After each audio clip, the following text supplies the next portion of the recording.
Welcome to History at Home, bringing the museum to you. I'm Sarah Byers, and today I bring you a talk from our Museum Insider program written by Sarah Cowie. Have you heard of a drink known as Shrub? Among other drinks, it is likely that it would have been served at the Battleground Hotel. Originally built as a home, it became a tavern in the 1850s. Can you guess which ingredients are in Shrub? It's kind of a trick question because it can be made in a variety of ways. However, generally it contained a combination of fruit, sugar or honey, and vinegar to make a syrup which could be mixed with either wine, rum, or brandy for an alcoholic drink, or water or soda for non-alcoholic. Fruit could include strawberries or raspberries, but the base ingredient is vinegar. Shrub has been around for thousands of years, but became popular during North American colonial times. Before the days of refrigeration, fresh fruit would spoil quickly, but you could extend its life by putting it in a container with some sugar, and after a few weeks it would ferment into vinegar. Thus, Shrub utilized this fruit into a delightful drink. The Shrub drink is interesting for two reasons. One is the innovation and resourcefulness that it shows, making something out of fruit that would have spoiled. As well, rather than the regular whiskey or rum, this drink shows a creative side to the creation of drinks. A variety of fruits and sweeteners were used back then, so people could customize it to their tastes. Secondly, there's a connection to the temperance movement.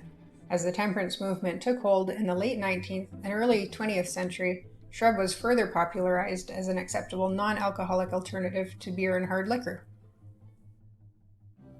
This drink shows that people 150 years ago were looking for ways to be innovative and create tasty drinks, which is quite relatable today. Many people today enjoy mixed drinks, alcoholic and non-alcoholic. There's a market for new cocktails, mixers, and such. Recently, there's also been a rise in creative beverages, craft brews, and cocktails. And with that increase in interest, the Shrub drink came back in style. After the advent of refrigeration, the drink faded away, but around 2012, bars in Canada, the US, and London, England began introducing them. Magazine and newspaper articles and blogs all list various ways for the modern person to make the drink, and it's also a way to connect with our past. So it's interesting to see this drink come full circle. A convenient use for the colonial North Americans, a later use for the temperance movement, and then fell out of popularity, and now it's being enjoyed again. Here's a recipe for Shrub from the Galt Cookbook, 2nd edition, 1898. On 4 quarts of berries, pour white vinegar, enough to barely cover them. Let stand for 48 hours and then drain off the vinegar, squeezing the juice out of all the fruit with the vinegar. If strawberries are used, the vinegar must be poured over a second supply of fruit before it will attain the proper flavor. But 1 supply of raspberries is sufficient. Measure out the liquor when it's ready, and to every pint, allow a pound of sugar. Put it in a porcelain-lined kettle with the sugar and let it boil for 10 minutes. Then bottle it and set away in a cool place. A cupful of this syrup is sufficient to flavor a quart of ice water.